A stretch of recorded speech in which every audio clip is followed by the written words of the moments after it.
অনেক দিন পরে আমার রান্নাঘরে তোমাদেরকে নিয়ে চলে আসলাম। এই যে দেখো, আমি চলে আসলাম পাপিয়াদির রান্নাঘরে। পাপিয়াদির রান্নাঘরে দেখো, আমি প্রথমে তোমাকে দেখাতে পারিনি, কারণ প্রথমে আমি পেঁয়াজটা আর টমাটোটাকে হাফ ভাজা করেছি, তারপরে আমি এই ডিমটা দিয়ে দিলাম। হ্যাঁ, এটা যখন কমপ্লিটলি ভাজা হয়ে যাবে এমনিতে এই মশলাটাকে উঠিয়ে রাখবো। হ্যাঁ, উঠিয়ে রেখে তারপরে তোমাদেরকে দেখাবো।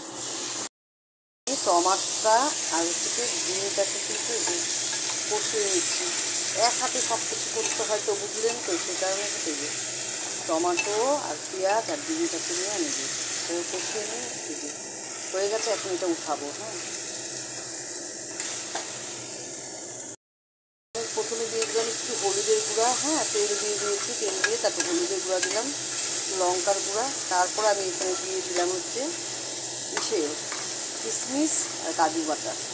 এটা যখন নাকি মশলাটা হয়ে যাবে, হ্যাঁ, আমি কিন্তু সাইডে রান্না সাধারণত গেলে কিন্তু একটু গরম জল দেবো।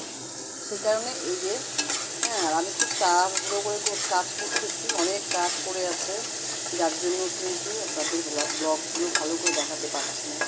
আজকাল আমি রান্নার ব্লগ দেখাতেই পারছি না।